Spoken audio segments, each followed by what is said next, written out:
ఎవరినైనా కదిలిస్తే ఏ సమస్య వచ్చినా నన్ను చూసుకోవడానికి నా ఫ్రెండ్ ఉన్నాడురా అని అనుకుంటారు. కొన్నిసార్లు ఇలాంటి బంధాల్లో కూడా వినాలి జాగ్రత్తగా, ఇలాంటి బంధాల్లో కూడా కొరతను మనం చూస్తాం. కొన్ని విషయాల్లో బాధను కూడా ఎదుర్కోవాల్సి వస్తుంది.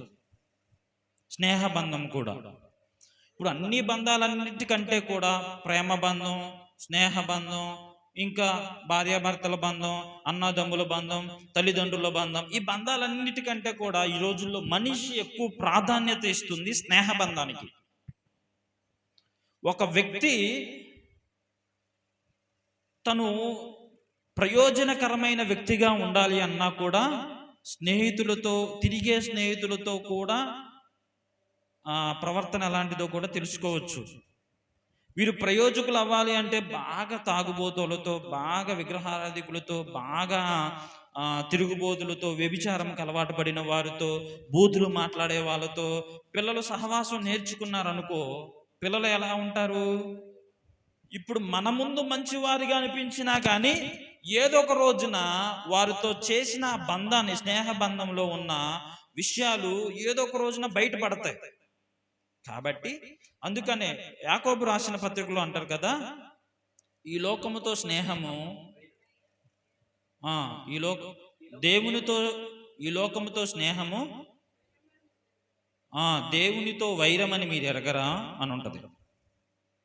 ఈ లోకముతో ఏ స్నేహం చేసినా దేవునితో అది వైరమేగానే మారిపోతుంది. అలా అని ఎక్కువగా చెయ్యొద్దు అని అనట్లేదు. అన్ని బంధాలన్నిటికంటే కూడా క్రీస్తు అనే బంధం చాలా ప్రాముఖ్యమైనది. హల్లెలూయా. అయితే ఎవరితో సహవాసం చేయకూడదు? 1 కొరింథీయులకు రాసిన పత్రిక, 1 కొరింథీయులకు రాసిన పత్రిక 10వ అధ్యాయము, మైక్లో చదవండి, 20వ వచనం. లేదు గాని అన్యజనులు అర్పించు బలులు దేవునికి కాదు దయ్యములకే అర్పించుచున్నారని చెప్పుచున్నాను. మీరు దయ్యములతో పాలివారవుట నాకిష్టము లేదు. చాలు చాలు చాలు, సరే ఇది కూడా చదువుతాం, ఈ వచనం కూడా. మీరు ప్రభు పాత్రలోనిది దయ్యముల పాత్రలోనిది కూడా త్రాగనేరరు. ప్రభు బల్ల మీద ఉన్న దానిలోను దయ్యముల బల్ల మీద ఉన్న దానిలోను కూడా పాలు పొందనేరరు. చివరి వచనం. ప్రభువునకు రోషము పుట్టించదమా? ఆయన కంటే మనము బలవంతులమా? చాలు. ఇప్పుడు చదవబడిన లేఖనాల్లో అన్యజనులు అర్పించు బలులు, వారు దేనికి అర్పిస్తున్నారంట? దయ్యములకే అర్పిస్తూ ఉన్నారు. దేనికి అర్పిస్తున్నారు? దయ్యములకే అర్పించుచున్నారని చెప్పుచున్నాను. మీరు దయ్యములతో పాలివారవుట నాకు ఇష్టం లేదు. ఇప్పుడు అన్యజనులతో పాలివారు అవ్వటం కూడా దేవునికి ఇష్టం లేదనే కదా, అవునా కదా? పాలివారు అవ్వడం అంటే కలిసి ఉండడం, లేకపోతే మాట్లాడడం కాదు. వారు చేసినవి మనము చేయకుండా ఉండాలి. నియమం అనేది ఉండాలి. వారితో మాట్లాడాలి, ప్రేమానురాగాలు పంచుకోవాలి, వారు మన ఇంటికి రావాలి, మనం వారింటికి వెళ్ళొచ్చు. కానీ భక్తి విషయంలోనికి వచ్చేసరికి కొన్ని నియమాలు మనకు ఉండాలి. హల్లెలూయా. ఇక్కడ మాట్లాడుతూ అంటున్నాడు కదా, మీరు దయ్యాలతో సహవాసం చేయొద్దు. దయ్యాల స్వభావం ఏంటి? దయ్యాల స్వభావం ఏంటి చెప్పండి? దయ్యాల స్వభావం ఏంటి? దయ్యాల స్వభావం తెలియదా మీకు? దయ్యాల గురించి నేను ఎప్పుడు చెప్పలేదా మీకు? వాక్యం చెప్పానా చెప్పలేదా? చెప్పా, మీరు మర్చిపోయారు అంతే. నాకు బాగా గుర్తు. నిద్రపోయే దయ్యం గుర్తొస్తున్నాయి ఏమన్నా? తిరుగులాడే స్వభావం కలిగిన దయ్యం, ఎదురు మాట్లాడే స్వభావం కలిగిన దయ్యం. ఈ దయ్యాల గురించి నేను ఎప్పుడు చెప్పలేదా? ఒకవేళ మీరు మర్చిపోతే మళ్ళీ ఒకసారి చెప్తా. దయ్యాల స్వభావం అంతా దయ్యాల గురించి. ఇవన్నీ దయ్యాలతో పాలివారం అవ్వకుండా ఉండాలి అంటే దయ్యాలు ఎప్పుడు అందరితో కలిసి ఉండాలని ప్రయత్నం చేయవు, ఒంటరిగా ఉండాలని ప్రయత్నం చేస్తాయి. కలిసి మాట్లాడుకోవడం, కలిసి ముచ్చటించుకోవడం, కలిసి సహవాసం చేయడం, కలిసి బంధాలను పెంచుకోవడం ఇవి చేయదు. ఏం చేస్తుంది? ఇప్పుడు ఒక కుర్రవాన్ని దయ్యం బట్టి ఎక్కడికి తీసుకెళ్ళిపోతుందంట? రాళ్ళతో వాళ్ళే గాయపరుచుకునే విధంగా చేసిద్ది దయ్యాలు. ఇక్కడ మాట్లాడుతూ ఆయన అన్నాడు కదా, ప్రభు పాత్రలోనిది దయ్యముల పాత్రలోనిది కూడా మీరు త్రాగనేరరు. ఇక్కడ బల్లారాధన పుచ్చుకుంటారా ప్రతి ఒక్కరు? ఇది ప్రభు పాత్ర. బయటకు వెళ్ళిన తర్వాత అన్యులు చేసేది కూడా మనం చేసామనుకోండి, ఇప్పుడు ప్రభు పాత్రలోనిది పుచ్చుకుంటున్నాము, చెప్పండి, దయ్యముల పాత్రలోనిది కూడా పుచ్చుకుంటున్నాము. ఇప్పుడు అపోస్తలుడైన పౌలు గారు అన్నారు కదా, ప్రభు బల్ల మీద ఉన్న దానిలోను దయ్యముల బల్ల మీద ఉన్న దానిలోను కూడా పాలు పొందరేరరు. ఇప్పుడు ప్రభు బల్ల మీద ఉన్నది, దయ్యముల బల్ల మీద ఉన్నవి, ఇవి రెండు పాలువారు అయ్యారనుకో, అలా ఉండకూడదు. ఉంటే నష్టానికి, రోగానికి, మరణానికి అప్పగించబడిపోతాం. మీకు అర్థమవుతుందిగా వాక్యం? అర్థమవుతున్నారు? ఒకసారి హల్లెలూయా చెప్పండి. హల్లెలూయా. ప్రభు పాత్రలోనిది, ప్రభు బల్లలోనిది, ఇవి పుచ్చుకున్న తర్వాత, ఇవి స్వీకరించిన తర్వాత దయ్యముల పాత్రలోనిది, దయ్యముల బల్ల మీదది మనము ఎన్నడూ తాకకూడదు. ఇప్పుడు అది చేసి ఇది చేస్తే ఎలా ఉంటుంది? దేవుడు అంగీకరిస్తాడంటారా?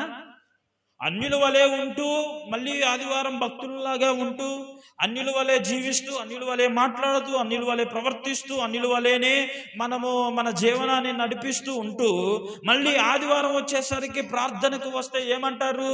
మీరు ప్రభు సన్నిధిలోనూ ఉంటూ అపవాది ఒడిలో కూడా ఉన్నట్లే అన్నట్లుగా ఉంటుందా? ఉండదా?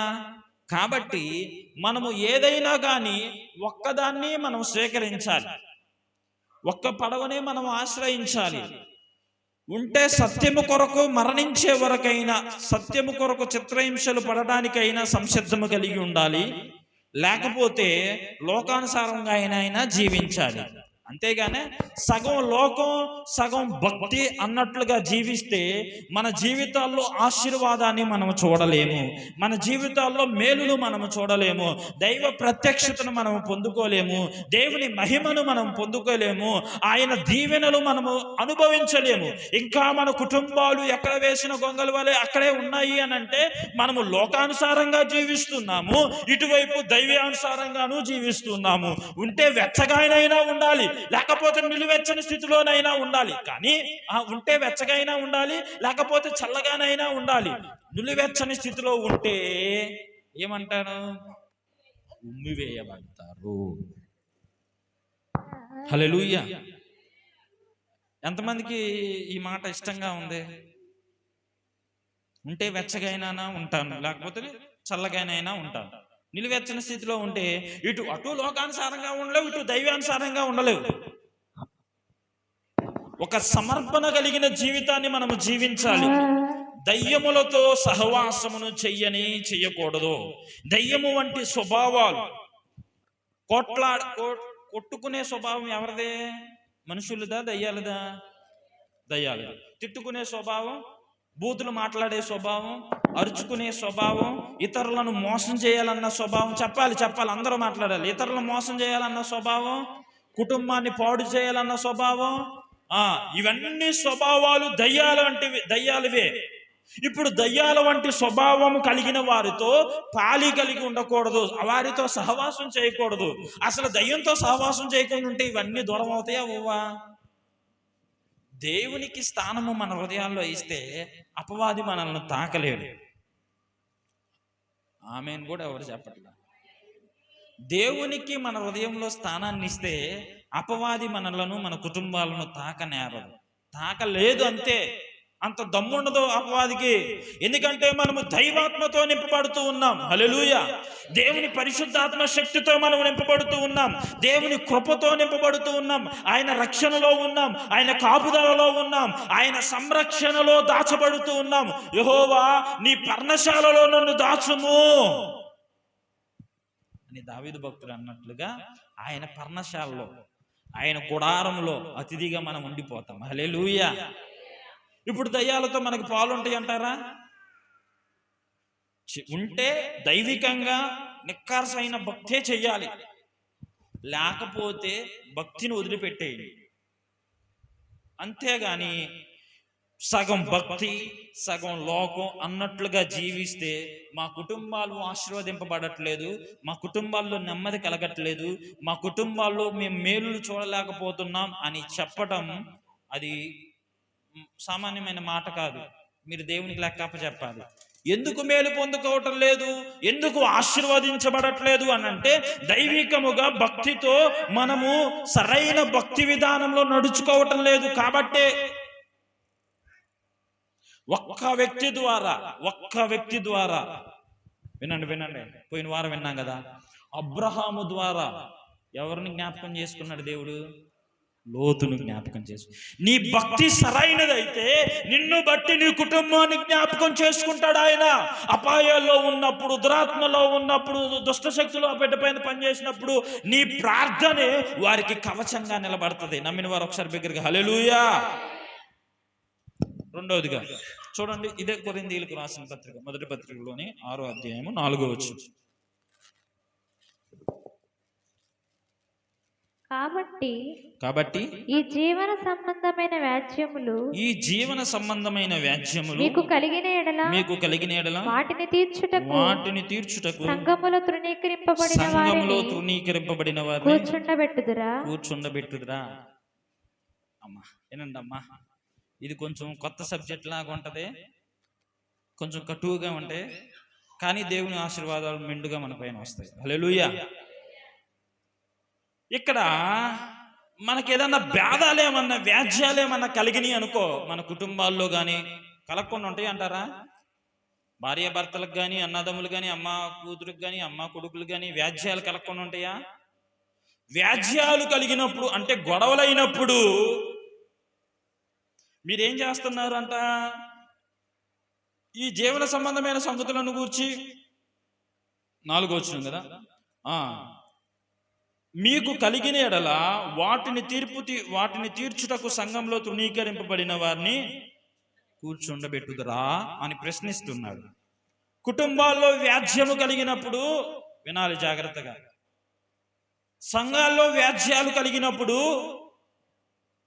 జీవన సంబంధమైన విషయాలలో మన జీవితంలో ఎదురయ్యే ప్రతి సంబంధమైన విషయాలలో మనకి గొడవలైనప్పుడు సంఘము వెలుపల ఉన్న వారిని తీసుకొని వచ్చి తీర్పు తీర్చుటకు కూర్చోబెట్టడం న్యాయమేనా? వాస్తవంగా చెప్పండి. దేవుడే మనకు న్యాయం తీర్చగలిగిన వాడా? సంఘము వెలుపల ఉన్నవారు మనకు న్యాయం తీర్చగలరా? ఎవరు తీర్చగలరు? నమ్మిన వారు ఒకసారి బిగ్గరగా. మన సమస్యను కానీ, మన వ్యాజ్యాలను కానీ, మన గొడవలను కానీ ఎవరికైనా వెళ్ళి చెప్తే వాళ్ళు మనలను, మన కుటుంబాలను అలుసుగా చూస్తారు. అవునా కాదా? హేళన చేస్తారు. మన ముందు అయ్యో అవునా అక్క, అమ్మో అవునా అన్న అని మన ముందు మాట్లాడినా కానీ వారికి మనము చులకనైపోతూ ఉంటాం. మీకు వ్యాజ్యాలు కలిగినప్పుడు, మీకు గొడవలైనప్పుడు, జీవన సంబంధమైన ప్రతి విషయాలలో వ్యాజ్యాలు వచ్చినప్పుడు సంఘము వెలుపల ఉన్న వారిని ఎందుకు మీరు ఆశ్రయిస్తూ ఉన్నారు? వ్యాజ్యములను మార్పగలిగిన దేవుడు ఆయనే అని నమ్మారా? చెప్పట్లా. నమ్మారా లేదా? హల్లెలూయా. కొంచెం కష్టంగా ఉంటది, కొంచెం ఈజీగా అర్థం చేసుకునే విధానంలోనే చెప్తున్నాను, మీరు కొంచెం అర్థం చేసుకోండి. ఇప్పుడు మనకి న్యాయం తీర్చగలిగిన వారు ఎవరు? న్యాయం తీర్చేవారు కూడా కొన్నిసార్లు సొమ్ములకు అన్యాయం చెప్పవచ్చు. డబ్బులు ఎవరు ఎక్కువగా ఉంటే వాళ్ళకి, ఇప్పుడు మనం ఎప్పుడన్నా పెద్దల దగ్గర కూర్చోబెట్టినా, లేకపోతే న్యాయాధిపతులు కానీ ఎవరికైనా లంచాలు పుచ్చుకునే వాళ్ళైతే, కొంతమంది లంచాలు పుచ్చుకోకుండా న్యాయంగా ఉండేవారు ఉంటారు, కొంతమంది లంచాలు పుచ్చుకునేవారు ఉంటారు. లంచమును పుచ్చుకొని ఉన్నది లేనట్టుగా, లేనిది ఉన్నట్టుగా మార్చేవారు కూడా కలరు. మన దేవుడు మాట ఇస్తే ఆయన మాట తప్పే దేవుడా? ఆయన తీర్పు తీరిస్తే ఆ తీర్పుని ఎవరైనా అడ్డగించగలరా?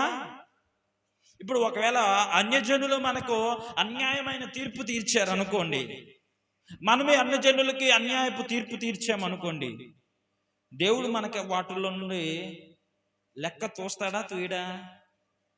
ఇప్పుడు ఈయన మెనే టేకెలు ఫారసీ ఏమన్నాడు? మెనే టేకెలు ఫారసీ, నిన్ను లెక్క తూచినప్పుడు నీవు తక్కువగా కనపడ్డావు కాబట్టి నీకు మరణం. దేవుడు మనలను తీర్పు తీర్చే విషయాలలో ఏ విషయంలో కూడా ప్రభువును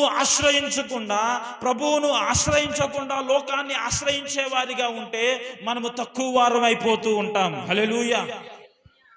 సంఘము వెలుపల ఉన్న వారిని తీసుకొని రావడం న్యాయమా అని అడుగుతున్నాడు. తర్వాత 5వ వచనం, మీకు సిగ్గు రావాలని చెప్పుచున్నాను. ఏమి? తన సహోదరుల మధ్యను వ్యాజ్యములు తీర్చగల బుద్ధిమంతుడు మీలో ఒక్కడైనను లేడా? సరే, ఏమంటున్నాడంటే ఈ సంఘానికి ఒక అయ్యగారు రాస్తున్నారు, అపోస్తలుడైన పౌలు గారు మొదటి కొరింథీయులకు రాసిన పత్రికలో ఆ సంఘానికి, కొరింథీ సంఘానికి రాస్తూ వీళ్ళు ఏం చేస్తున్నారంటే, వాళ్ళ సంఘంలో ఏదన్నా గలిబిళ్ళు ఏర్పడినా, సంఘంలో ఏదన్నా గొడవలు వచ్చినా, కుటుంబాల్లో జీవన సంబంధమైన విషయాల్లో కుటుంబాల్లో ఏమైనా గొడవలు వచ్చినా సంఘస్థులే బయట వాళ్ళని తీసుకొని వచ్చి తీర్పు తీర్చడానికి కూర్చోబెడుతున్నారు. బయట వాళ్ళని తీసుకొని వచ్చి తీర్పులోనికి కూర్చోబెడుతున్నాడు. అయితే ఈ అపోస్తలుడైన పౌలు గారు ఈయనే సంఘ కాపరి, ఈయనే సంఘమును స్థాపించిన వ్యక్తి.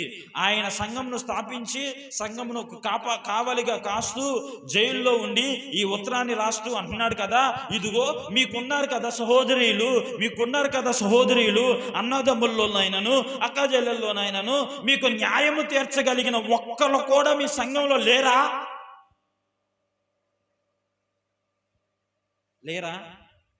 నిజంగా లేరంటే అనిపిస్తే మన హృదయాలకు మనం భారంగా ప్రార్థన చేయాలి. ప్రభువా, మా సంఘంలో న్యాయంను చెప్పగలిగే, తీర్పు తీర్చగలిగిన సంఘ పెద్దలను లేవనెత్తు నాయన. ఉన్నారు అని మనకు అనిపిస్తే దేవునికి స్తోత్రం. హల్లెలూయా. బయట వారిని తీసుకురావడం ఎందుకు? ఎందుకంటే మీకు సిగ్గు రావాలని చెప్తున్నాను నేను అని అంటున్నాడు ఆయన. అంటూ మీ అన్నదమ్ముల్లో ఎవరో మీకు న్యాయం తీర్చే వాళ్ళు కనపడట్లేదా?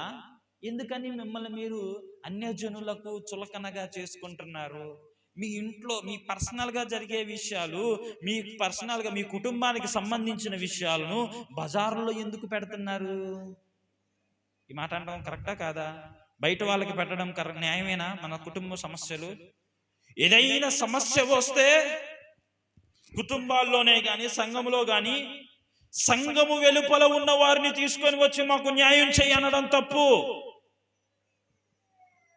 మీకు ఒక విషయం చెప్పనా? వచ్చే ఆదివారం ఎంతమందికి అయితే వైట్ డ్రెస్ ఉన్నాయో అందరూ వేసుకొని రండి. వచ్చే ఆదివారం తెల్ల వస్త్రాలు, ఓకేనా? అర్థమవుతుందా మీకు? తెల్లని వస్త్రాలు లేకపోయినా పర్వాలేదు, అందరు మందిరానికి రండి. ఒకవేళ ఉంటే ఖచ్చితంగా వేసుకొని రండి. కొంచెమైనా వైట్ కలిసింది కదా, అట్లాంటివైనా వేసుకొని రండి. ఎందుకంటే వచ్చే ఆదివారం ఈ ఆరాధన సమయంలో మొట్టమొదటిగా ఆరాధన వాక్యం చదివించకుండా 10 నుండి, సమయాన్ని గుర్తుపెట్టుకోండి, 10 నుంచి 11 వరకు పాటల కార్యక్రమం జరుగుతుంది. 11 నుంచి ఒక 5 నిమిషాలు సిద్ధపాటు ప్రార్థన అయిపోయిన వెంటనే సాక్ష్యాలకు సమయం ఇచ్చేస్తా. వచ్చేవారు సాక్ష్యాలు అయిపోయిన వెంటనే వాక్యం ప్రారంభిస్తాను. జాగ్రత్తగా వినండి, వాక్యాన్ని ప్రారంభించేస్తా. సాక్ష్యాలు అయిపోయిన వెంటనే ఆరాధన వచ్చే ఆదివారం ఆపుతా. ఆరాధన ఎప్పుడు ఉంటుంది అనుకున్నారు? ఒక అరగంట ముందే వాక్యాన్ని ముగించి తైలాభిషేకపు ఆరాధన వచ్చే వారం జరుపుకుందాం మనం, ఓకేనా? ఇక్కడ ప్రార్థన నడిపిస్తూ ఉంటే అందరం కలిసి ప్రతి ఒక్కరి దగ్గరికి సేవకులు వస్తారు, ప్రతి ఒక్కరిని తైలాభిషేకం చేత ప్రార్థన చేస్తారు. నాకు ఇది 2 వారాల నుంచి పరిశుద్ధాత్మ దేవుడు నన్ను ప్రేరేపిస్తున్నాడు. ఎంతవరకు సహకరిస్తారంటారు? తైలాభిషేకపు ప్రార్థనకు సమ్మతించిన వాళ్ళు. దేవునికి స్తోత్రం, హల్లెలూయా.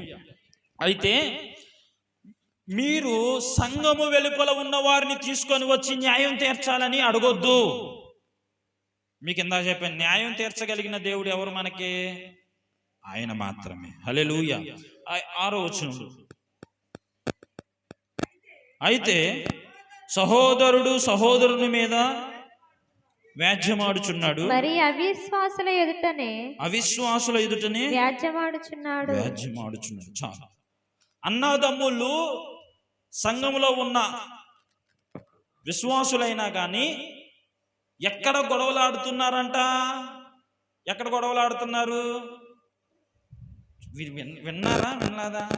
ఎక్కడ అవిశ్వాసుల మధ్యనే వ్యాజ్యాలు ఆడుతూ ఉన్నారు. అన్యజనులకు దేవుడు మనలను అన్యజనులకు మనలను వెలుగుగా దీపముగా ఉంచాడు ఆయన. హల్లెలూయా. అన్యజనుల ఎదుట మన ప్రవర్తన చాలా క్రీస్తు వంటి ప్రవర్తన, క్రీస్తును పోలి మనము జీవించే వారముగా ఉండాలి.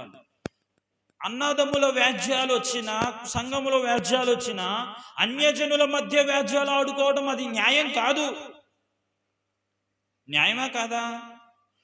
ఏ విషయాలలో మనకు వ్యాజ్యాలు వచ్చినా వాక్యాన్ని ముందు పెట్టుకొని మనం నడుచుకోవడం శ్రేష్టం. అవునా కాదా? వినాలి. వాక్యాన్ని ముందు పెట్టుకోవడం మంచిదా కాదా? చెప్పట్లేదు, మీరు మాట్లాడాలి. అయితే ఇంకా కిందకు వచ్చినట్లయితే 9వ వచనానికి వచ్చేసేయండి. అన్యాయస్తులు దేవుని మోసపోకుడి, జారులైనను విగ్రహారాధికులైనను ఆడంగితనము గలవారైనను పురుష సంయోగులైనను దొంగలైనను లోబులైనను తాగుబోతులైనను దూషకులైనను దోచుకొను వారైనను దేవుని రాజ్యమునకు వారసులు కానేరరు. దేవుని రాజ్యానికి వారసులు కాకుండా ఉండేవారు ఎవరో చెప్పనా? ఇప్పటి వరకు చదివాను చూసారా? నేను ఒకసారి జాగ్రత్తగా చదువుతాను, వినండి. జారులైన విగ్రహారాధికులైనను వ్యభిచారులైనను. విగ్రహారాధికులు అంటే తెలిసిందైనా కాదా? దేవుని స్థానంలో బొమ్మనో డబ్బునో వ్యక్తులను పెట్టుకొని దేవుని స్థానాన్ని వాళ్ళకి ఇస్తే విగ్రహారాధికులే. ఇంకొకటి వ్యభిచారులు. నీ సొంత కొండలో నీళ్లు పానము చేయుము అనే సామెతల గ్రంథంలో ఉంటది. నీ భార్య లేడి, అందమైన దుప్పి అంటే నీ సొంత కొండలో నీ భార్యతోనే నువ్వు సహజీవనం చేయవలసి ఉన్నది. కానీ వ్యభిచారం అనే మాట నీ భార్యను కాకుండా, నీ భర్తను కాకుండా వేరే వారితో జీవించడానికి సిద్ధపడితే అది వ్యభిచారము కిందే వస్తుంది. వ్యభిచారులై ఉంటే దేవుని రాజ్యాన్ని స్వతంత్రించుకోలేరు ఎవరైనా కానీ. వ్యభిచారపు తలంపులే కానీ, వ్యభిచారపు చూపులే కానీ, వ్యభిచారపు ఆలోచనలే కానీ మనలో రానివ్వకూడదు. యవనస్తులైన వారైనా పెద్దలైనా పరిశుద్ధతను మనము కాపాడుకోవాలి. ఏం చేయాలి? పరిశుద్ధతను మనము కాపాడుకోవాలి. మన చూపుల ద్వారా అపవిత్రమైనవి. మొదటి చూపు ఎప్పుడు పాపం కాదండి. వినండి. మొదటి చూపు ఎప్పుడు పాపం కాదు. కావాలని పదే చూసే చూపు పాపమే. మీకు అర్థమైంది ఈ పాయింట్? మొదటి చూపు ఎప్పుడు పాపము కాదు. మనం కావాలని పదే చూసి కావాలని చూస్తే అది పాపంగా మారిపోతుంది. కాబట్టి వ్యభిచారులై ఉండకూడదు. ఆడంగితనము గలవారైనను పురుష సంయోగులైనను. అంటే ఈ పురుష సంయోగం అంటే పురుషులతో స్త్రీలతో పాపం చేసేవాళ్ళు ఇప్పుడు కొత్తగా వస్తూ ఉన్నారు. కానీ ఆనాటి కొరింథీ సంఘంలో కూడా ఉన్నారు వాళ్ళు, అలాంటి స్వభావం కలిగిన వారు. వాళ్ళు కూడా దేవుని రాజ్యం స్వతంత్రించుకోలేరు. దొంగలు అంటే ఇంట్లో అమ్మా నాన్న డబ్బులు తీసుకొని నేను దొంగతనం చేయాలి, మా నాన్నదే దొంగతనం చేశాను అనుకుంటే దొంగతనం అవ్వదంట. అనుకుంటారా? దొంగతనం అయితే అవ్వదా? తెలిసి చేస్తే అది దొంగతనం అవ్వదు. తెలిసి తీసుకుంటే, తెలియకుండా తీసేది, తెలియకుండా చేసేది ఏదైనా దొంగతనమే. తర్వాత లోబులు. లోబులు అంటే ఏంటి? మాట్లాడకండి. లోబులు అంటే ఏంటి? లోబులు ఉంటాయి కానీ బయట పెట్టరు. దేవుని కార్యాలైనా కుటుంబ కార్యాలైనా ఉంటాయి. ఎక్కడ ఖర్చు పెట్టాలో అక్కడ ఖర్చు పెట్టరు, ఎక్కడ ఖర్చు పెట్టకూడదు అక్కడ ఖర్చు పెడతారు. వాళ్ళని లోబులు. అయితే ఇంకా తర్వాత త్రాగుబోతులైనను. ఏదైనా కానీ ఏదైనా త్రాగుబోతే జాగ్రత్తగా వినండి. చూడండి, మద్యపానము ఆరోగ్యానికి హానికరం అని చెప్తూ ఉన్నారు కదా, పెద్ద పెద్ద బోర్డులు కూడా పెడుతున్నారు. త్రాగుబోతుతనము కలిగిన వారు దేవుని రాజ్యంలో ప్రవేశించలేరు. ఏదైనా కానీ డ్రింకులు కూడా ఎక్కువ తాగకూడదు, అది ఆరోగ్యానికి హానికరంగా ఉంటుంది. ఇంకా మద్యమే కానీ ఉంటాయిగా కొన్ని ఇప్పుడు ఏదో కొన్ని పేర్లు వస్తున్నాయి వార్తల్లో చూస్తుంటే, రాలో రేరో ఏదో అంటున్నారు. ఏమి తాగినా తాగుబోతుతనం ఉంటే దేవుని రాజ్యం ప్రవేశించలేరు. ఇంకా దూషకులు. పదే పదే ఇతరులను దూషించే వారిగా ఉండకూడదు. జాగ్రత్తగా వినండి. ఇటు చూడండి, పదే పదే భార్యను కూడా దూషించకూడదు, పదే పదే భర్తను కూడా దూషించకూడదు.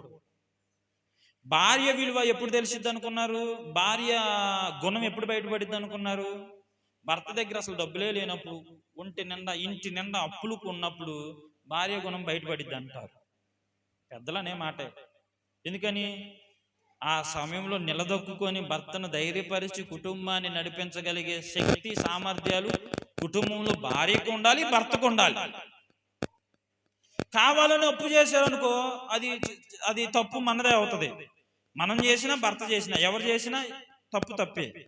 కాబట్టి మన గుణం అనేది చాలా చాలా దేవునికి మహిమకరముగా ఉంచుకునే వారముగా ఉండాలి. ఇంకా దోచుకునేవారు. ఇతరుల సొమ్ము ఏది అన్యాయంగా మనం తీసుకోకూడదు. ప్రేమతో ఇస్తే పర్వాలేదు, వారికి తెలియకుండా మనము, లేకపోతే దోచుకునే స్వభావం కలిగి మనం ఏది తీసుకోకూడదు. ఇలాంటి స్వభావం కలిగిన వారితో మనం సహవాసం చేయకూడదు.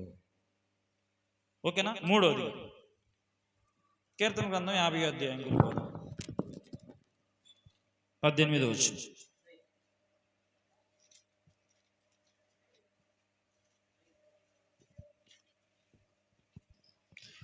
నీవు దొంగను చూచినప్పుడు వానితో ఏకీభవించదవు, వ్యభిచారులతో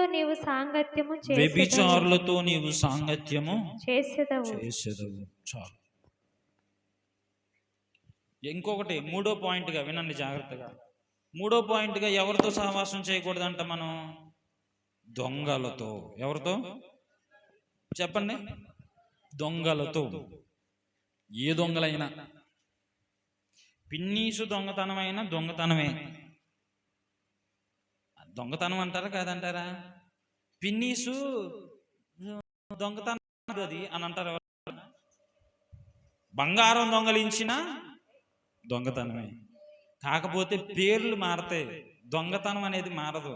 చిన్న దొంగ, పెద్ద దొంగ.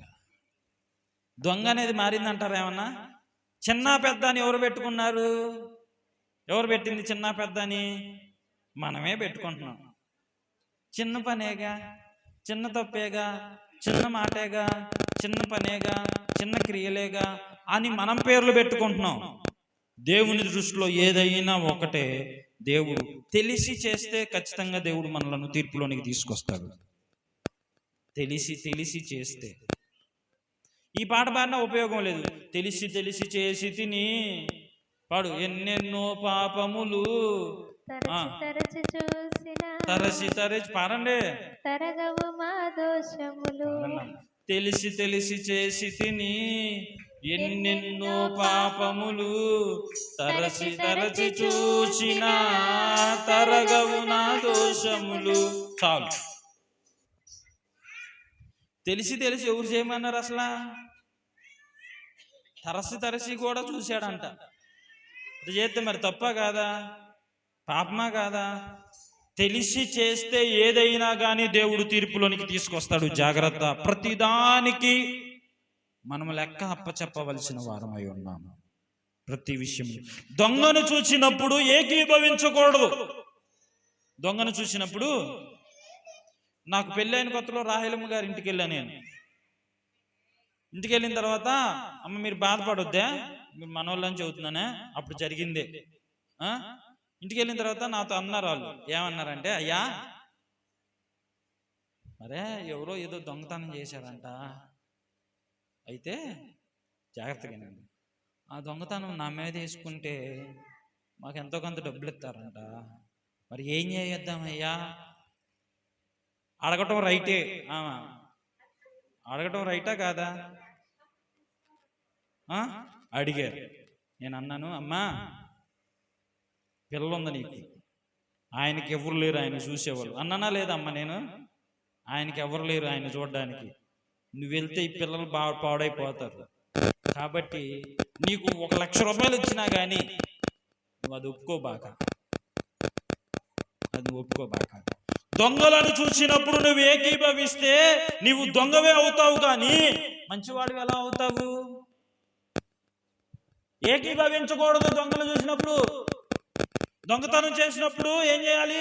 ఏం కాలేరా అని ఏకీభవించకూడదు. చేస్తే చేసేవులే అని ఏకీభవించకూడదు. ఎందుకంటే పాపము చేసినప్పుడు పాపమునకు ప్రతిఫలము నీకు మనుషులు ఇవ్వకపోవచ్చు.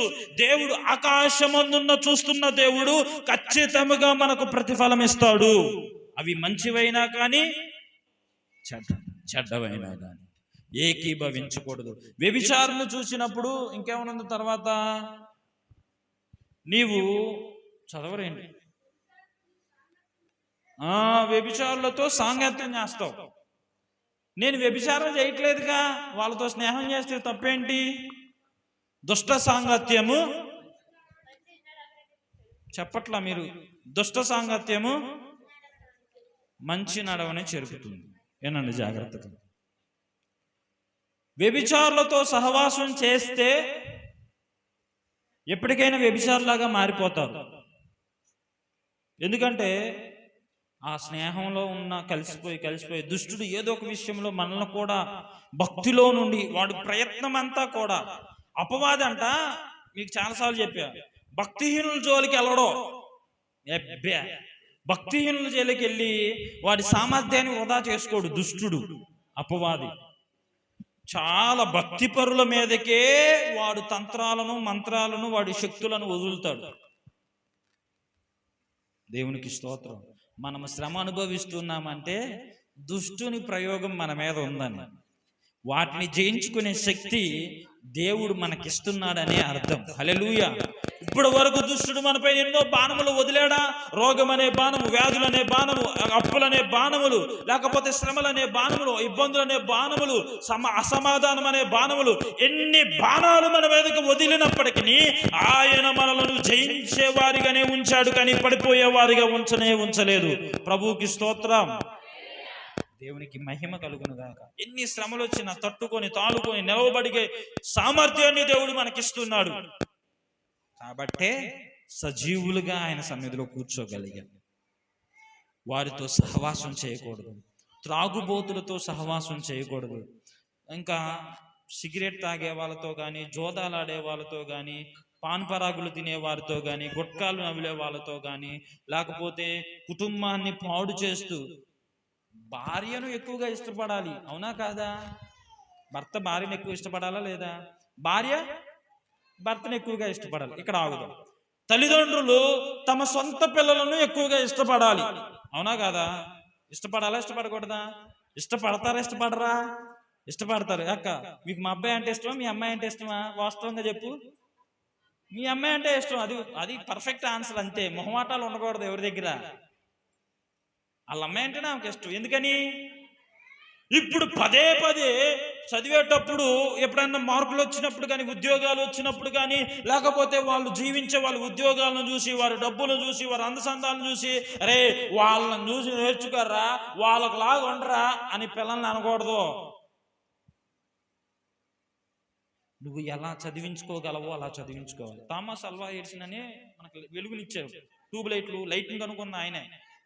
వాళ్ళ టీచర్ గారు ఏం చేశారంటే అసలు దేనికి పనికిరాడు అని టీసీ ఇచ్చి రాసేసి పంపించేసిందంట. ఆమె ఒక పేపర్ రాసి ఏమందంటే, మీ అబ్బాయి ఈ చదువుల్లో దేనికి పనికిరాడు, చదవడానికి మీ అబ్బాయికి దేనికి ఉపయోగపడడు కూడా అని టీసీ ఇచ్చేసింది. స్కూల్లో నుండి టీసీ ఇచ్చేసి ఒక పేపర్ మీద ఈ విషయాన్ని రాసింది. ఈ పిల్లోడికి చదవడం రాదుగా, ఇంటికొచ్చి మమ్మీ అది చదివిన తర్వాత ఒక్కసారి తన దుఃఖమంతా కూడా మింగి, పిల్లల గురించి ఒక చిన్న తప్పిదం మనకు తెలిస్తే చాలు, ఎట్టా ఉంటామో మనం. ఏంట్రా ఆట చేయడం న్యాయమైన, ఆట చేయడం తప్పురా అని అరిచేస్తాం, వాళ్ళని కరిచేస్తా ఉంటాం. వాళ్ళ తల్లి చేసిన పని ఏంటో చెప్పనా, అది చదివి దుఃఖమంతా మింగేసి, ఏంటి మా మీ టీచర్ గారు రాసిచ్చారని అడిగితే, ఏమి లేదు నాన్న, నువ్వు చాలా ప్రయోజకుడు అవుతావంట, నీలాంటి హై క్లాస్ స్టూడెంట్ని ఈ స్కూల్లో చదివించడం, అంత హై క్లాస్ టీచర్స్ ఎవరు లేరంట ఈ స్కూల్లో, కాబట్టి నిన్ను స్కూల్లో నుండి పంపించేశారు అబ్బాయి అని చెప్పింది వాళ్ళ మమ్మీ. అట్లా బలపరచాలా పిల్లల్ని, లేకపోతే కృంగదీయాలా? భర్తని బలపరచాలా, కృంగదీయాలా? భార్యను బలపరచాలా, బలపరచకూడదా? ఏదో ఒక చిన్న పని, ఏదో ఒక చిన్న ఉద్యోగం కుటుంబానికి ఆధారకరంగా, లేకపోతే కుటుంబాన్ని పోషిస్తూ, కుటుంబంలో వంటలు వండుతూ, కుటుంబంలో బట్టలు దూతూ, కుటుంబంలో ఏది కావాలన్న పిల్లలకు సమకూరుస్తూ ప్రయాసపడుతున్న భార్యని ఏం చేయాలి మనం? బలపరచాలా, ప్రేమించాలి కదా. ఇప్పుడు భర్తని చాలా కష్టంతో ఇంట్లో లేకపోతే బయట ప్రతి విషయాలు అతను మనకి ఏ కష్టం మన దగ్గరకు రాకుండా అన్ని సమకూరుస్తున్న భర్తను మీరు గౌరవించాలా, గౌరవించకూడదా? ఇక నీకు చేత కాదులే, నీకు తప్ప మాకు అంతా అంతే అని మనం దూషించే వారిగా ఉండకూడదు. అట్లా అయిన కుమారుడు తర్వాత వినండి, పెద్ద పెద్ద చదువులు చదివిన వాళ్ళు కూడా కనిపెట్టలేనటువంటి ఒక ఇప్పటికే ఉపయోగపడే ప్రయోగాన్ని కనుగొన్నాడు. ఇప్పుడు మనకు వెలుగు వస్తుంది, లైట్లు వేసుకుంటున్నామంటే ఆయనే కారణం. పనికిరానోడు అని అన్నారు. ఈరోజు ఎవరైనా కానీ మన కుటుంబం పనికిరాదు అని అంటున్నారా, దేవుని చేతిలో మనల్ని మనం అప్పగిద్దాం. మీ కుమారుడు పనికిరాడు అని అంటున్నారా, దేవుని చేతిలో కుమారుని అప్పగించండి. నీ భర్త పనికిరాడు అని అంటున్నారా, దేవుని చేతిలోకి నీ భర్తను అప్పగించి భారముతో ఉపవాసం ఉండి మోకాళ్ళ ప్రార్థన, కన్నీటి ప్రార్థన దేవుని సన్నిధిలో విడు, దేవుడు కార్యం చేస్తాడు. అంతేగాని లోకముతో సాంగత్యము, దొంగలను చూచి ఏకీభవించే స్వభావము, వ్యభిచారులతో సహవాసం మనం చేసేవారముగా ఉండకూడదు. జాగ్రత్త. ఎవరు అవమానపరిచిన, నిందించిన, ఎంత సమస్యలు వచ్చినా కానీ మనకు ధైర్యం ఏంటి? మనకు ధైర్యం ఏంటి? దేవుడే మనకు ధైర్యం. ఎవరు ధైర్యం మనకే? దేవుడే మనకు ధైర్యం. హల్లెలూయా. అయితే మూడవదిగా ఎఫెసీయులకు రాసిన పత్రిక 5వ అధ్యాయం 11వ వచనం.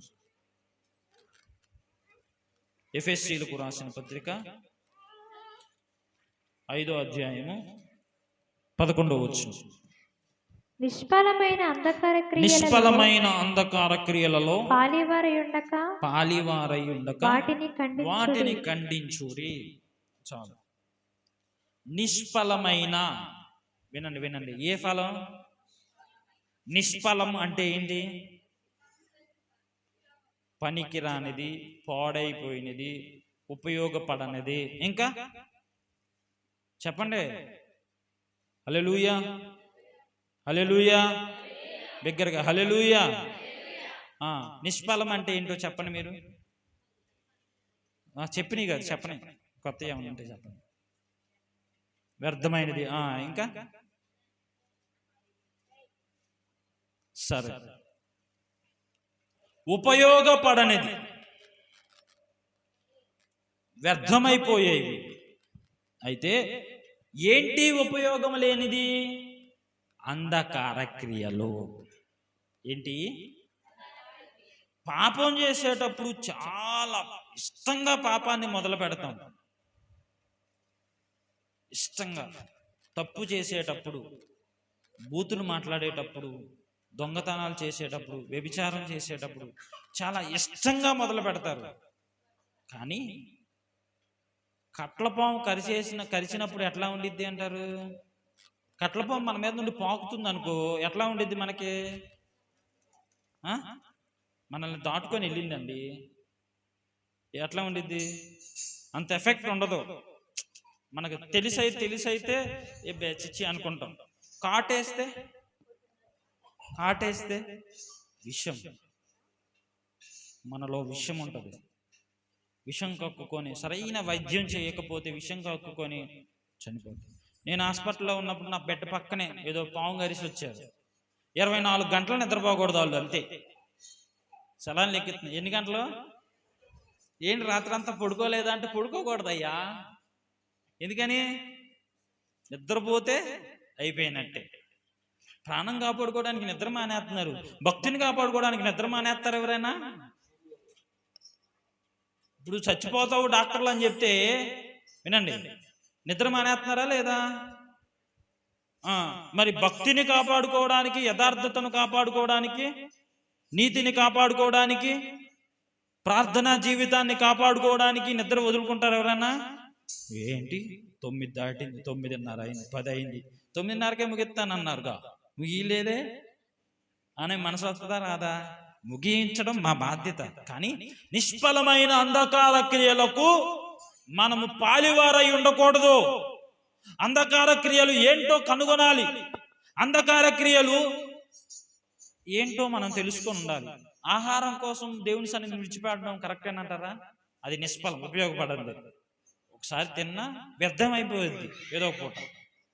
ఇప్పుడు బంధాల కోసం దేవుని సన్నిధిని విడిచిపెట్టగలమా? విడిచిపెడితే ఫంక్షన్ల కొరకు దేవుని సన్నిధిని విడిచిపెట్టగలుగుతాం? ఫంక్షన్లో ఉన్నాయని దేవుని సన్నిధిని విడిచిపెడతామా? మనకు అపాయం వచ్చింది, కష్టం వచ్చింది, నష్టం వచ్చింది, ఫంక్షన్ చేసుకున్న వాళ్ళు ఏమన్నా తోడు ఉంటారా? అమ్మా మేము ప్రార్థనకు రాలేదు, మేము ఆ తీర్పుగా మేము ఈ రోగాన్ని అనుభవిస్తున్నాం, మీ ఫంక్షన్కి వచ్చాక మాకు ఈ రోగాన్ని బాగు చేయాలంటే బాగు చేస్తారు వాళ్ళు? అక్క ఆ పూట రాకపోయినా బాగుండేదిగా అక్క, వచ్చి ఇప్పుడు మమ్మల్ని ఇబ్బంది పెడతాం, ఎంతవరకు న్యాయం అక్క అని అంటారా లేదా? అమ్మ మీ పనికే మీరు డబ్బులు ఇస్తానంటే మీ పనికి వచ్చు. ఆ రోజు దేవుని సన్నిధి కూడా విడిచిపెట్టేసి మరి దేవుని సన్నిధికి వెళ్ళకపోతే మా దేవుడు ఊరుకోడుగా, మా దేవుడు మమ్మల్ని ఈ తీర్పులోనికి తీసుకొచ్చాడు, ఇప్పుడు మేమేం చేయాలి? ఆజ్ఞ అతిక్రమించాంగా, మేము భరించలేకపోతున్నాం, మాకు ఈ బాధను తీసేయని అని పనులు పిలిచిన వాళ్ళు ఎవరన్నా అడుగుతారా? ఎవరమ్మన్నారు? మాకు అవసరమే పిలిచాం, మీకు అవసరం అనిపిస్తే అటు వెళ్ళండి, మీకు అవసరం కాబట్టి ఇటు వచ్చారు అని అంటారా? మనల్ని తప్పించేది ఎవరు అనుకున్నారు? దేవుడే. అందుకనే అంధకార క్రియల నుండి మనము వేరైపోవాలి, అసలు పాలివారమై ఉండకూడదు. చీకటిలో జరిగే ప్రతి పాపము, దొంగతనం చేసేవాడు పట్టపగలు బయలుదేరతాడా? వాడికి పండగ ఎప్పుడు అనుకున్నారు? చీకటి పడినప్పుడే. పాపం చేసేవాళ్ళు పబ్బుల్లోకి, క్లబ్బుల్లోకి పగలంతా ఎంత పని చేస్తాడంటే అస్సలు భారం అనుకోకుండా చెమటంతా కారుతున్నా కానీ పగలంతా కష్టపడి సాయంత్రం వచ్చేసరికి అంత బాటిల్ ఒకటి కొనుక్కొని డబ్బులన్నీ వృధానా లేదా? ఎన్ని గంటలు ఎంతసేపు తాగుతారు? మహా అయితే ఒక 10 నిమిషాలు 20 నిమిషాలు. అక్కడ సిట్టింగ్ లేస్తారు, ఇక్కడ కూర్చోమంటే మామూలుగా బాధ, కష్టం. ఇప్పుడు ఆడ ఎంతసేపు కూర్చొని మహా అయితే ఒక అరగంట తాగుతారేమో. ఎన్ని గంటలు కష్టపడ్డారు? 6 గంటలు 7 గంటలు 8 గంటలు ఎండ కష్టపడితే ఆ డబ్బులు వస్తే కుటుంబ ప్రయోజన కొరకు ఉపయోగించాలి. కానీ మన సొంత ఆలోచనలు, సొంత అలవాటులకు ఉపయోగిస్తే మన కుటుంబం దెబ్బతినిద్దా లేదా? అలాంటి వారు ఉంటే దయతో మీరు భారంతో మీ దేవుని సన్నిధిలో మీరు ప్రార్థన చేయాలి. ప్రభువా, నా కుటుంబంలో ఇది శాపగ్రస్తమైనదిగా ఉంది, తాగుబోతనం నా భర్తకుంది, తిరిగిపోతనం నా భర్తకుంది, లేకపోతే నా భార్య ఇలా ప్రవర్తిస్తుంది, నా భర్త ఇలా ఉన్నాడు, నా కుమారుడు పాడైపోతున్నాడు, నా కుమార్తె ఇలా ఉంది అని బిడ్డల కొరకును కుటుంబం కొరకును భారంతో ప్రార్థన చేస్తే ఏ సహవాసంలో ఉన్నా కానీ దేవుడు వారందరిని విడిపించి, సంఘం ప్రార్థన చేస్తే చెరసాల సంఖ్యలే బద్దలైపోయాయి. నువ్వు ప్రార్థన చేస్తే చెరసాల సంఖ్యల వంటి పరిస్థితులు బద్దలైపోవా?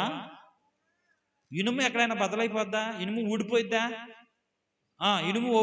ఇనుము ఊడిపోయిద్దా? అయ్యో అవి అంతరికి అవే, కానీ ప్రార్థన చేస్తే కలిగాయి. హల్లెలూయా. నువ్వు ప్రార్థన చేస్తే తాగుబోతు వంటి, ఇనపు వంటి గట్టి మనసు కూడా మారిపోయింది నువ్వు ప్రార్థన చేస్తే. ప్రార్థనలో ఉన్నటువంటి గొప్ప శక్తి అది. అయితే తర్వాత ఎఫెసీయులకు రాసిన పత్రికలోనే 5వ అధ్యాయం 3వ వచనం, మీలో జారత్వమే గాని ఏ విధమైన అపవిత్రతే గాని లోభత్వమే గాని వీటి పేరైనను ఎత్తకూడదు, ఇదే పరిశుద్ధులకు తగినది. ఇక వీటి పేరు కూడా మనం ఎత్తకూడదంట. పరిశుద్ధులకు తగినది ఇవే. తర్వాత 4వ వచనం, కృతజ్ఞత వచనమే మీరు ఉచ్చరింపవలెను కానీ. ఏం ఉచ్చరింపాలంట? అమ్మా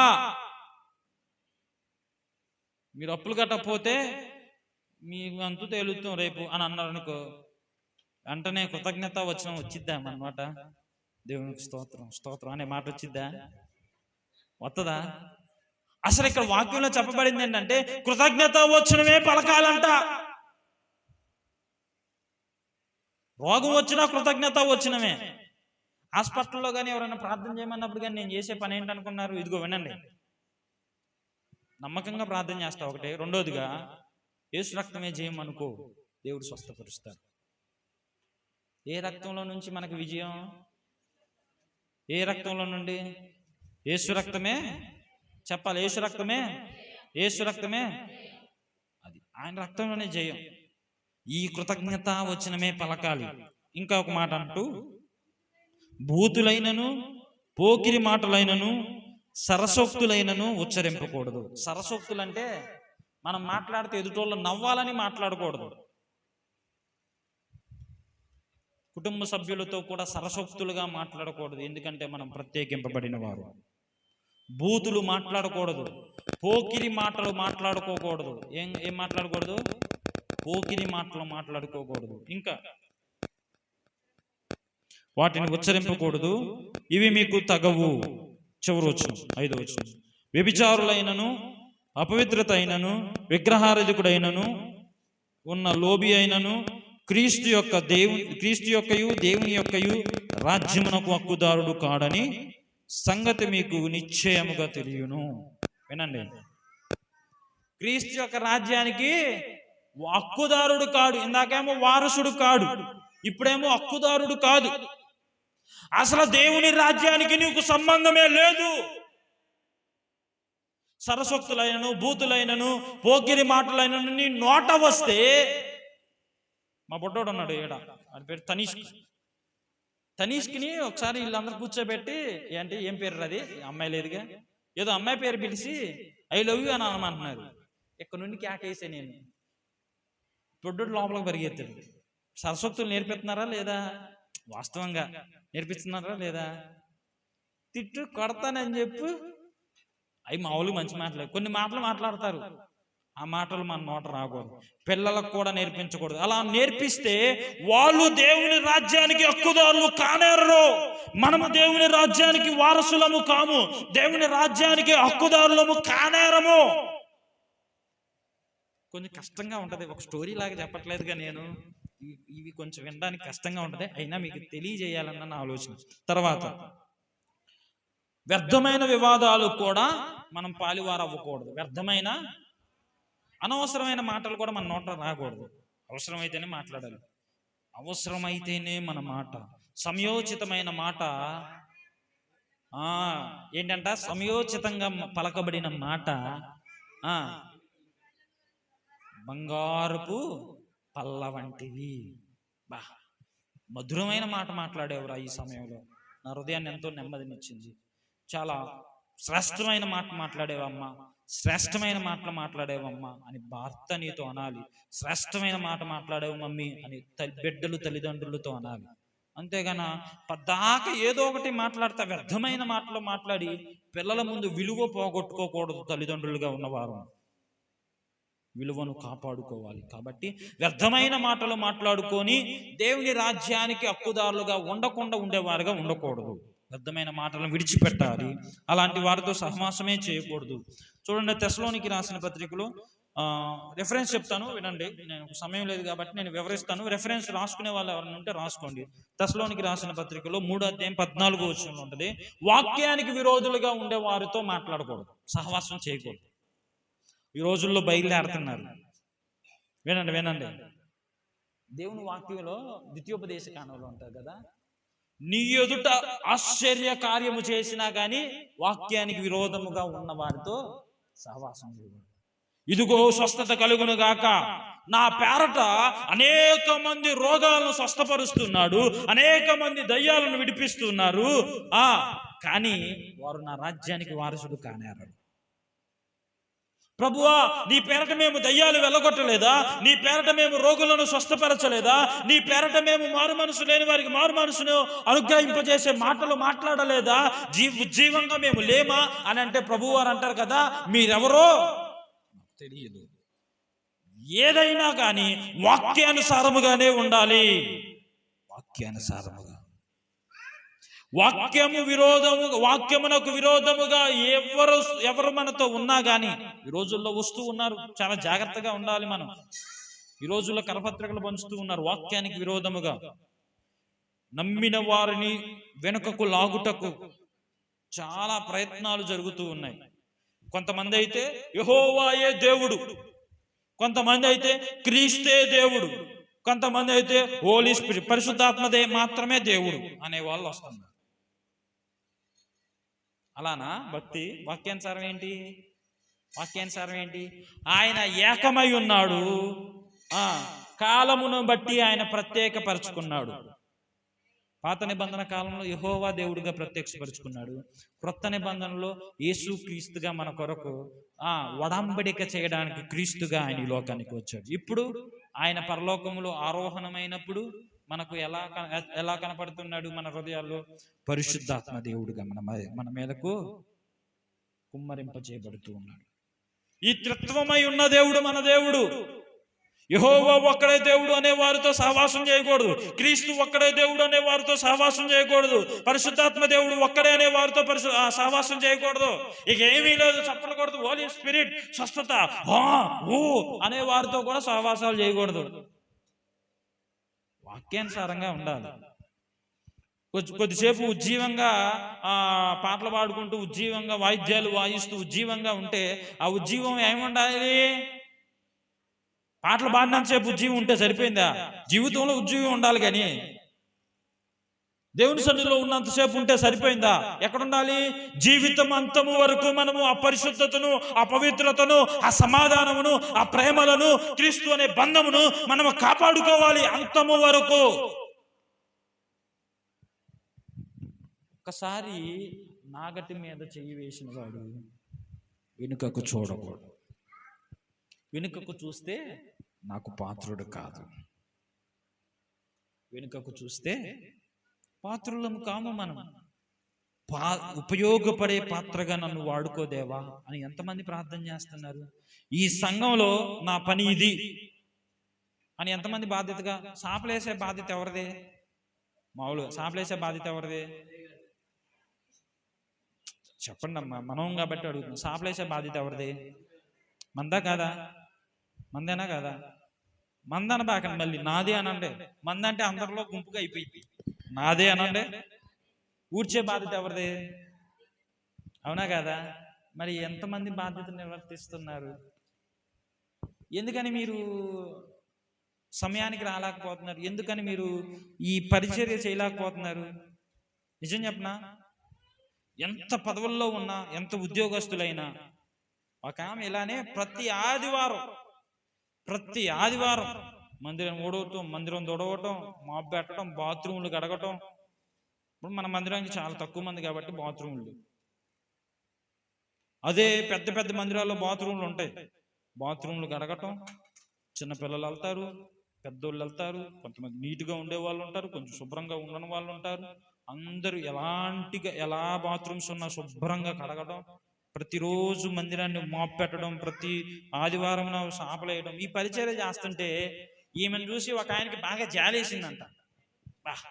ఈమె భక్తి, ఈమె పరిచర్య చాలా మధురంగా ఉంది, ఏమి నేను ఏదో ఒకటి చేయాలి అనుకొని కొన్నాళ్ళు అట్లా చూసి అమ్మా, నేను ఒక మంచి ఉద్యోగంలో ఉన్నా, నాకు ఒక 40,000 రూపాయల ఉద్యోగం, మంచి శాలరీ వస్తుంది నాకు, రామ్మ కొంచెం మీ ఇంటికాడ దింపుతా, నీకేమో అవసరం ఉన్నా నిద్రపోయేలో ఒకసారి లాగా ఉండి హల్లెలూయా.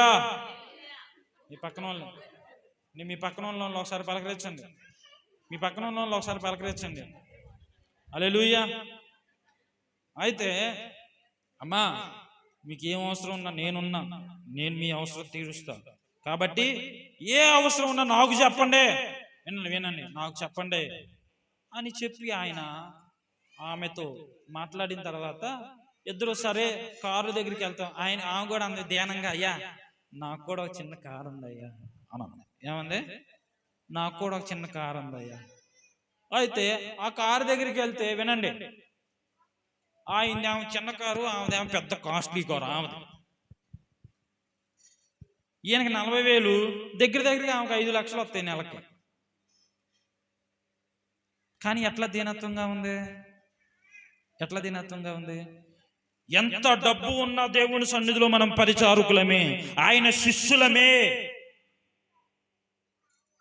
ఆమె అంత పని చేస్తున్నా, ఆయనకు అప్పుడు బుద్ధి వచ్చి అప్పటి నుండి ఆయన కూర్చోకుండా ఆయన కూడా పరిచర్య చేస్తున్నాడు. ఏంటి ఇంకా సాపలు వేయలేదా? కుర్చీలు కూడా వేయలేదు ఇంకా అనకూడదు. మనం వచ్చి అర్రే కుర్చీలు లేదా, గబగబ కుర్చీలు వేయడం, సాపలు వేయడం, పరిచర్య చేయడం బాధ్యతకి ఇది నా పని. దేవుడు మన జీవితాల్లో కార్యాలు చేయాలనుకోవడం మన ఆలోచన కాదా? చేయాలా లేదా? చేయాలి. మనం దేవుని పరిచర్యలో పని చేయాలా లేదా? మరి అదే అనుకునేటప్పుడు ఇది ఎందుకు అనుకోవట్లేదు? మనం వాక్యానికి విరోధముగా ఉన్న వారితో మనం సహవాసం చేయకూడదు. వాక్యం చదివితే, వాక్యం వింటే, వాక్యానుసారంగా జీవిస్తూ ఉంటే, వాక్యమునకు వ్యతిరేకంగా వచ్చే వాక్యాన్ని చూపించే, వాక్యాన్ని వక్రీకరించే వాళ్ళు వస్తున్నారు. జాగ్రత్త. వాక్యాన్ని సరైన విధానంలో అర్థం చేసుకునే శక్తిని ఇవ్వమని మనం పరిశుద్ధాత్మ దేవుని అడగాలి. తర్వాత నా మాటలు చివరిగా వచ్చేసేది, మతభేదాలు కల్పించే వారితో కూడా సహవాసం చేయకూడదు. రిఫరెన్స్ కావాలంటే రాసుకోండి. తీతు రాసిన పత్రిక 3వ అధ్యాయము 10వ వచనం 11వ వచనం. తీతు రాసిన పత్రిక 3వ అధ్యాయము 10, 11 వచనాలు. ఇంకొక రిఫరెన్స్ రోమా పత్రిక 16వ అధ్యాయము 17వ వచనం. ఒక్క వచనం చదువుతారా చివరిగా? రోమా పత్రిక 16వ అధ్యాయము 17వ వచనం.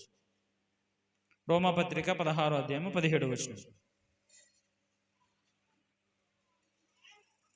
తీయట్లేదమ్మా, తీయండి ఎవరన్నా గబగబా. సహోదరులారా,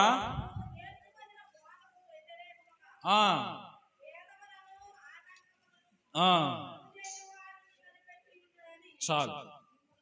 నేర్చుకున్న బోధ భేదములను కల్పించేవారు, భేదాలు కల్పించేవారు, అరే మనోళ్ళు కాదు, మా వాళ్ళు కాదు, మీ వాళ్ళు కాదు అనే భేదాలు ఉండకూడదు. మత భేదాలు కల్పించే వారితో మనం ఎలా ఉండాలి? వేరై ఉండాలి. మతం మనల్ని నరకం నుండి తప్పించిద్దా? మతం మనల్ని నరకం నుండి తప్పించిద్దా? లేకపోతే ఇక్కడ మనం ఉంటున్నట్లుగా నాకు ఎప్పుడు బాధ, చిన్నప్పటి నుంచి ఆలోచన ఉంది.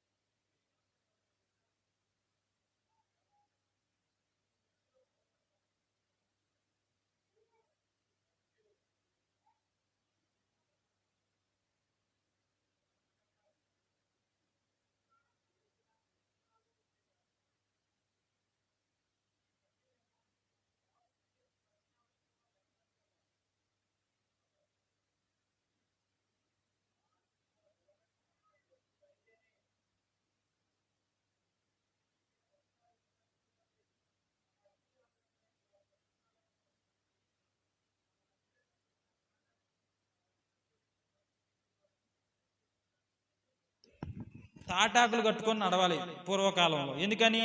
మనం నడిచిన మార్గాల్లో వాళ్ళు నడవకూడదు, మనం నడిస్తే అపవిత్రత అని. అట్లా నడిచిన వాళ్ళు ఏమన్నా బతికారు ఇప్పుడు దాకా?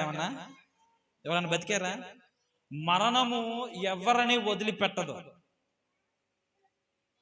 మరణమును విడిపించగలిగిన దేవుడు మన యేసయ్య మాత్రమే. హల్లెలూయా.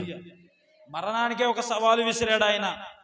ఏమని సవాలు? మరణమా నీ ముళ్ళు అక్కడ, మరణమా అసలు నీ విజయం ఎక్కడా? మరణాన్ని ఛేదించి ఏకైక దేవుడు మన దేవుడు. హల్లెలూయా. దేవుడు దేవతలని పిలువబడిన వారు ఎవ్వరూ మరణాన్ని ఛేదించి, మరణాన్ని జయించి మూడో దినాన తిరిగి లేచిన వారు లేరు. ఆయన ఒక్కడే సజీవుడై ఉన్న దేవుడు. ఆయన ఒక్కడే మనలను సజీవులతో కూడా ఆయనతో వెంట పెట్టుకొని వెళ్ళబోతూ ఉన్నాడు. హల్లెలూయా. మృతులలో నుండి మనలను లేపగలిగిన దేవుడు. హల్లెలూయా. మృత్యువునే ఆయన జయించాడు. మృత్యువునే ఆయన జయించిన దేవుడు. చివరిగా ఒక్క మాట చెప్పిన వాక్యాన్ని ముగిస్తాం. మన కొరకు ఏదైనా ఖర్చు పెట్టామనుకోండి, అది వ్యర్థమైపోయినట్లే. చివరిగా వాక్యం కాదు, జాగ్రత్తగా వినండి. మన కొరకు ఏదైనా ఖర్చు పెట్టుకుంటే వ్యర్థమా అయిపోయింది. వ్యర్థమైపోయిద్దా కాదా?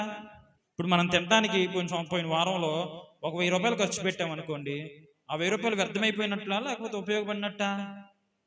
వ్యర్థమైపోయినట్టే కదా? వ్యర్థమైపోయింది. ఇతరులు మన కొరకు మనం ఖర్చు పెట్టుకోకుండా, ఇతరుల కొరకు ఖర్చు పెట్టకుండా దాచిపెట్టుకున్నాం అనుకోండి. వినాలి జాగ్రత్తగా. వినట్లేదు కాబట్టి ఇన్నిసార్లు చెప్పాల్సి వస్తుంది, లేకపోతే చెప్పుకుంటూ వెళ్ళిపోతాను. లేట్ అయిపోవట్లుగా మధ్యలో ఇట్లా మాట్లాడడం. హల్లెలూయా. చివరి 2 నిమిషాలు వాక్యం అయిపోయింది.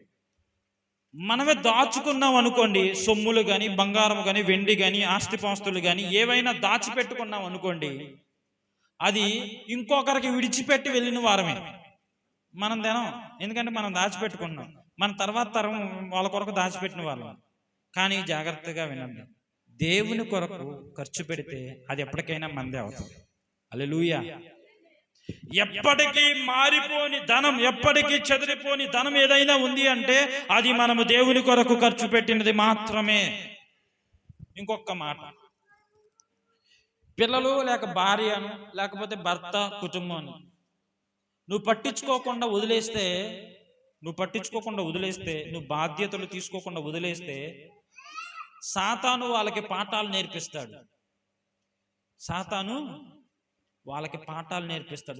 పాఠాలు నేర్పిస్తే ఏ విధంగా ఉంటుందో తెలిసిందేగా మనకి. పాడైపోవడం, నాశనం అయిపోవడం, విచ్ఛిన్నమైపోవడం, అవమానపరచబడడం. కాబట్టి మనము దేవునితో సహవాసం చేస్తూ ఈ లోకములో ఉన్న వాటన్నిటితో మనం సహవాసం చేయకుండా దేవునితో మనం సహవాసం చేస్తూ దైవికంగా జీవించాలని కోరుకుంటూ నా మాటలు ముగిస్తున్నాను. దేవుడి వాక్యం ద్వారా మనల్ని బలపరచును గాక. ప్రార్థన చేసుకుంటాం.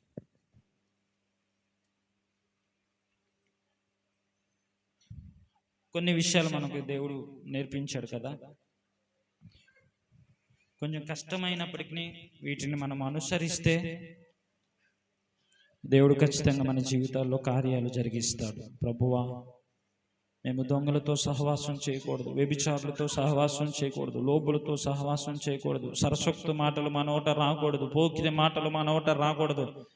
ప్రార్థన చేయండి. ఒకవేళ మన నోట వస్తే, దేవా నేను మాట్లాడాను, నేను అలా జీవించాను, నన్ను క్షమించవా. త్రాగుబోతులైనను, తిరుగుబోతులైనను, వ్యభిచారులైనను వారితో నేను సహవాసం చేయకూడదు నాయన.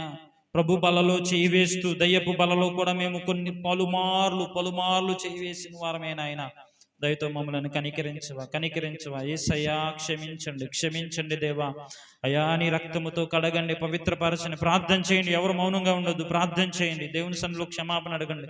ఆయన క్షమించగలిగిన దేవుడు. మహోన్నతుడా, స్తోత్రాలు. మన మధ్యలో ఉన్న